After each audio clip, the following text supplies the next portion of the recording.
Let's talk about a bit of lefty lunacy, Rita. We've got British Airways non-binary uniforms. Good reason to fly British Airways. Do we have an example of this outfit? I think we do. I'm sure we can imagine. I'm sure we can imagine exactly what it looks like. I wish we did, because the pictures I've seen are quite interesting. But I do wonder whether these outfits, and they include tight-fitting skirts for male bodies, whether they'll be flying in the Middle East with those outfits. Yes, it's a very good question. Or would that be restricted to other routes? Like just some consistency. If you're going to be bold and brave in this area, do it where it actually counts, and that would be places like the Middle East. Well, speaking of that, in Woke, Wyoming, James. Oh, yes. We've got a pastor, a local religious figure here, who's giving sermon explaining to kids all about going to Pride, how important this is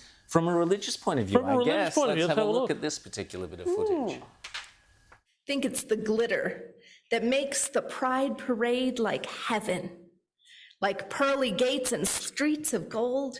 Surely heaven must have as much glitter as a pride parade. Wow. I mean, I don't even know where to start deconstructing this. I mean, the first thing to say, of course, is that is heresy in the extreme. I do not know what Christian denomination that is from, in any Christian denomination, no matter how liberal, how left-wing, that is heresy. There's no other word for it. But the other really, really interesting thing to me is how pride has, for the left, become a new substitute religion, which is why it transfers so well into the pulpit there. But of course, what she's done there is this whole thing that the left always does. They try to bring heaven about on earth rather than in the next world. And that is where so many disasters around the world throughout history since the French Revolution have come from. This attempt to bring heaven about on earth, and heaven, I'm sorry, is not a pride parade. Well, I agree with you there. And my idea of heaven does not include some drag queen poncing around in singing The Voice by John Farnham or whatever we saw last week. Speaking of musicals, Rita, Les Miserables, the wonderful musical about the 1848 revolution in France. The Just Stop Oil mob in London, they decided they must disrupt it. So let's just have a look at this.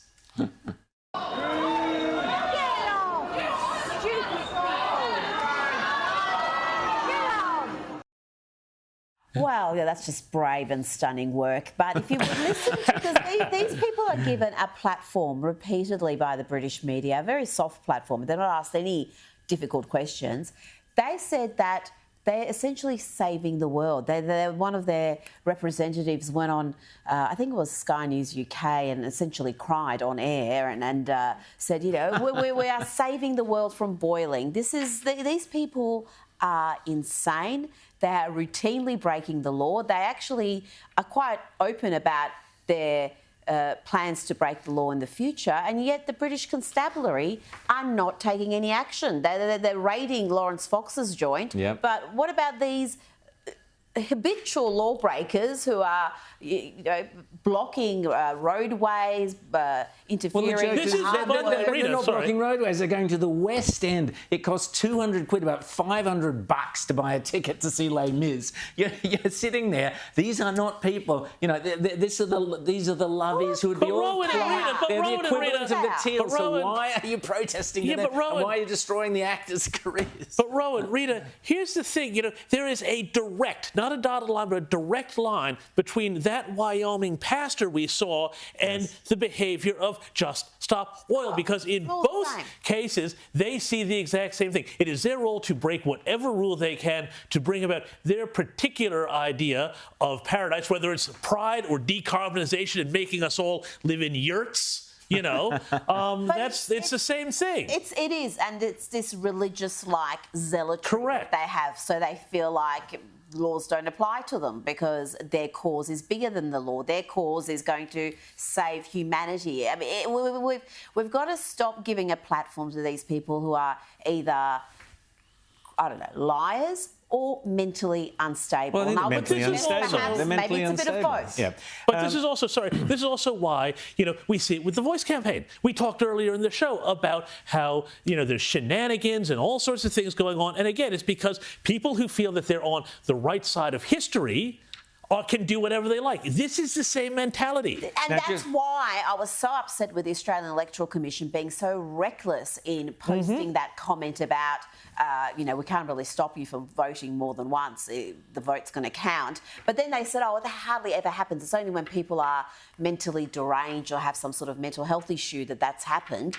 No, we're living in an age where activists feel like these things are justifiable. History is calling. Actions are justifiable. Why would you put that out there and almost...